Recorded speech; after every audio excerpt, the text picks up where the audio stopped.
नमस्कार। आज की इस चर्चा में हम एक प्रश्न से शुरू करेंगे। प्रश्न इस तरीके से है, एक क्वेश्चन है मेरा कि ईश्वर को परम दयालु और परम न्यायकारी भी कहा जाता है।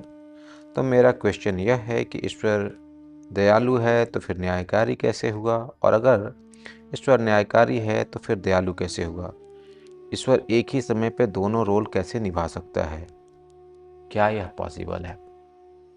बहुत ही सुंदर प्रश्न है कि ईश्वर दयालु है तो न्यायकारी कैसे है, और न्यायकारी है तो दयालु कैसे है, और ये क्या दोनों पॉसिबल है? क्योंकि इंसान के लिए तो ऐसा नहीं दिखता है। जब दया करने जाता है तो कुछ न्याय छूट जाता है, कभी न्याय करने जाता है तो दया छूट जाती है। तो क्या दोनों रोल ईश्वर के लिए निभा पाना संभव है? तो ईश्वर के संदर्भ में जो हम लोगों ने पिछली चर्चा की थी, वो चर्चा वहीं से हम शुरू करते हैं। पिछले चर्चा में हमने तय किया था कि हम ईश्वर किसी पे थोपेंगे नहीं। हम लोग ईश्वर को ढूंढेंगे, खोजेंगे, और खोजने के बाद हम तब यह तय करेंगे कि ईश्वर है या नहीं है। खोजने के बाद हम तय करेंगे कि हमें अपना ईश्वर स्वीकार करना है या इनकार करना है। लेकिन जब इस प्रश्न को देखेंगे, इस प्रश्न से यह स्पष्ट हो जाता है कि जो भी प्रश्न करता है, जो साधक प्रश्न कर रहे हैं, उन्हें ईश्वर में, उसके उनके होने में, ईश्वर के होने में उनकी आस्था है, उनके होने में उनका विश्वास है। तो प्रश्न को वहीं से शुरू करते हैं, उनकी आस्था को लेते हुए।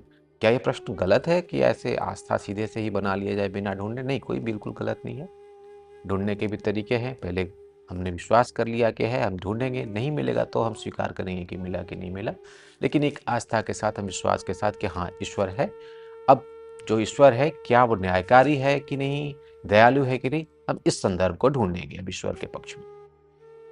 तो हम ईश्वर का खोज एक खोजी की तरह करेंगे, खोज करेंगे कि क्या ईश्वर है या नहीं है। यदि है तो कैसा है, मेरे विचारों जैसा, मेरी सोच के जैसा, या आपकी सोच के जैसा, या कुछ और ही, मेरे विचारों से भी मेल नहीं खाता, आपके विचारों से भी मेल नहीं खाता, किसी और ही तरह का ईश्वर है। क्योंकि ये सारी समस्या इंसानों की है। ना तो जानवरों के पास कोई ईश्वर है, न पेड़ पौधों के पास, और न कीटे पतंगे, और किसी के पास, ईश्वर नहीं है। सिर्फ इंसानों के पास ही है। हर एक समाज के पास अपना ईश्वर है, बट मूल में जाएंगे तो दो तरह के आपको ईश्वर दिखेंगे। कौन कौन से ईश्वर? एक व्यक्तिगत ईश्वर, एक निजी तौर पे मेरा अपना वाला, और एक समाज का ईश्वर। समाज का ईश्वर अलग है, व्यक्तिगत ईश्वर अलग है। जैसे ही हम ईश्वर को दो मूल रूप में बांट लेंगे तो बहुत सारी समस्या यहाँ पे खत्म हो जाएगी। व्यक्तिगत ईश्वर वो आपका चेतना का विस्तार हो सकता है। उसको ना दयालु होने की आवश्यकता पड़ेगी, ना न्यायकारी होने की आवश्यकता पड़ेगी। वह इन सब चीजों से बाहर निकल सकता है। इस बात को आप भगवत गीता के एक सुंदर श्लोक से समझ सकते हैं। श्लोक इस तरीके से है कि न कर्तृत्वम न कर्माणि लोकस्य सृजति प्रभु, न कर्म फल संयोग स्वभाव वस्तु प्रवर्तते। न वो करता है, न वो कर्म बना रहा है, न कर्म फल ही बना रहा है। कौन? ईश्वर। ये कैसे हो रहा है? स्वभाव वस्तु प्रवर्तते, ये स्वभाव से बन रहा है। कौन? ये जो आपके तमस, रजस और सत्व, ये जो प्रकृति के गुण है, इससे ही सब कुछ उत्पन्न हो रहा है। तो यहाँ पे जब ईश्वर कुछ कर ही नहीं रहे हैं, तो ना वो दंड दे रहे हैं, ना न्याय कर रहे हैं, ना दया कर रहे हैं, कुछ भी तो नहीं कर रहे हैं। तो ये आपकी चेतना का विस्तार हो जाएगा। जहाँ पे ये व्यक्तिगत ईश्वर हैं, व्यक्तिगत ईश्वर इस चीज से तो बाहर निकल गए। उनको न दयालु होने की आवश्यकता है, न न्यायकारी की, और न दोनों ही होने की। अब आते हैं समाज वाले ईश्वर पे। समाज वाले ईश्वर के ऊपर बहुत भार आ जाता है। उन्हें पिता की तरह बनना पड़ता है, उन्हें गुरु की तरह दिखना पड़ता है, उन्हें राजा की तरह दिखना पड़ता है, राजा बनना पड़ता है। तो ऐसे में वो कभी न्यायकारी होते हैं, कभी वो दयालु होते हैं। क्योंकि जो न्याय इस समाज के लिए उचित है, इस समय के लिए उचित है, हो सकता है अगले समय के लिए, अगले समाज के लिए वो उचित ना लगे, अगले समय के लिए वो उचित ना लगे। यहाँ पे अगर आपने ये भूल करनी बंद कर दी, व्यक्तिगत ईश्वर और सामाजिक ईश्वर को मिलाएंगे नहीं, क्योंकि दोनों ईश्वर की आवश्यकता है। समाज को चलाने के लिए सामाजिक ईश्वर की आवश्यकता है। समाज कैसे अराजकता से बची रहे, उसको चलाने के लिए एक एक ईश्वर होना चाहिए, एक नियम होना चाहिए, एक तरीका होना चाहिए, और वो जिस नियम को एक सही दृष्टिकोण दिखा सके वो आपका ईश्वर बनता है। और एक दूसरा दृष्टिकोण है जो व्यक्तिगत ईश्वर है, उसका समाज से लेना देना नहीं है, वो आपकी व्यक्तिगत चेतना का विस्तार है। आप जंगल में रह के भी आप ईश्वर को ढूंढ सकते हैं। तो जंगल में तो आपका कोई समाज नहीं, वहां पे आप किस पे दया करने जाएंगे, वहां पे आप किस पे आप न्याय करने जाएंगे? क्योंकि आपने जो प्रश्न है वो न्याय और दया सिर्फ मनुष्य से मनुष्य के बीच की ही बात हो रही है। अन्यथा आप, अगर हम आलू खाते हैं, गोभी खाते हैं, पेड़ को काटते हैं, अगर इस स्तर पे आप जाएंगे तो देखेंगे कहीं ना कहीं आप उसके बिना जीवन ही संभव नहीं हो सकेगा। तो व्यक्तिगत स्तर बहुत ही अलग है, सामाजिक स्तर बहुत ही अलग है। इनको दोनों को अलग अलग आप छोड़ देंगे तो आप बहुत आराम से इस चीज को निष्कर्ष पे निकल पाएंगे, लेकिन दोनों को मिलाएंगे तो मुश्किल में आएंगे। इसको एक सुंदर से उदाहरण से देखते हैं। भगवान श्री कृष्ण एक ऐसे ईश्वर जो सामाजिक ईश्वर भी हैं और व्यक्तिगत ईश्वर भी हैं। सामाजिक ईश्वर में की तरफ आप देखिए पहले उनको।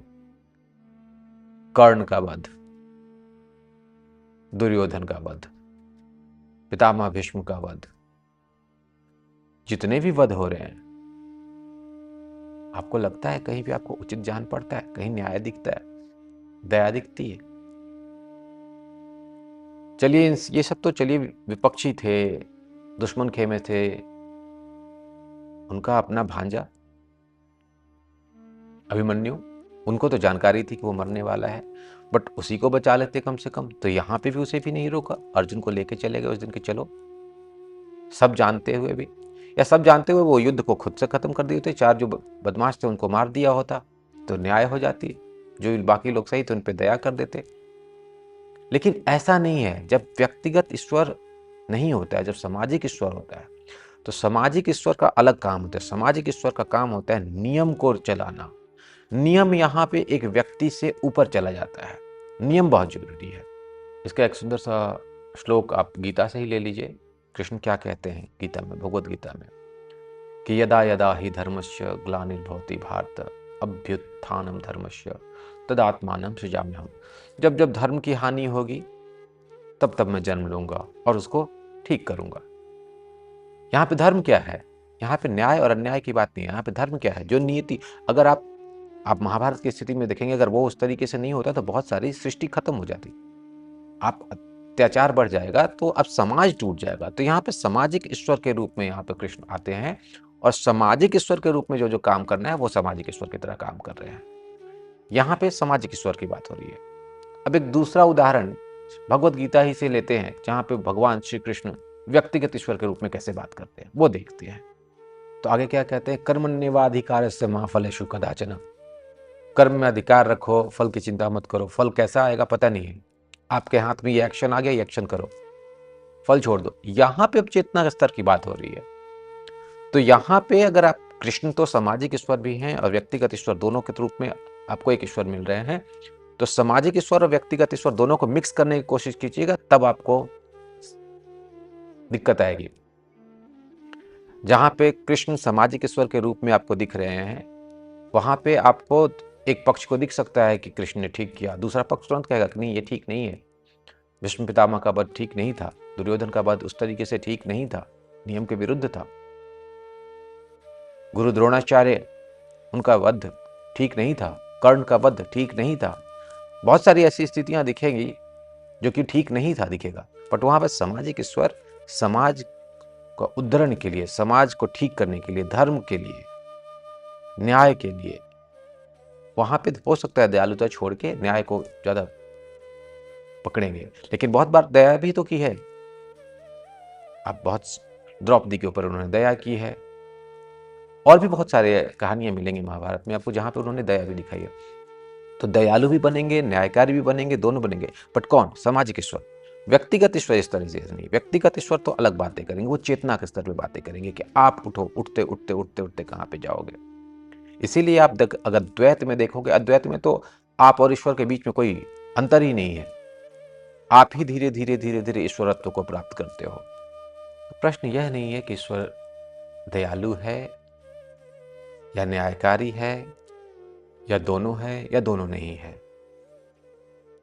प्रश्न यह बनता है कि आप किस स्तर पर ढूंढ रहे हैं।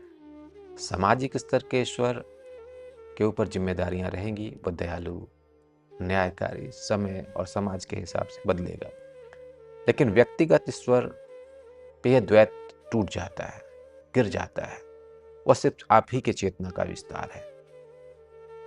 इसी भावना के साथ हम एक बार फिर से ईश्वर की खोज में लगे रहेंगे, जुटे रहेंगे। हम प्रयास करते रहेंगे, प्रश्न करेंगे, जानेंगे, ढूंढेंगे। नमस्कार।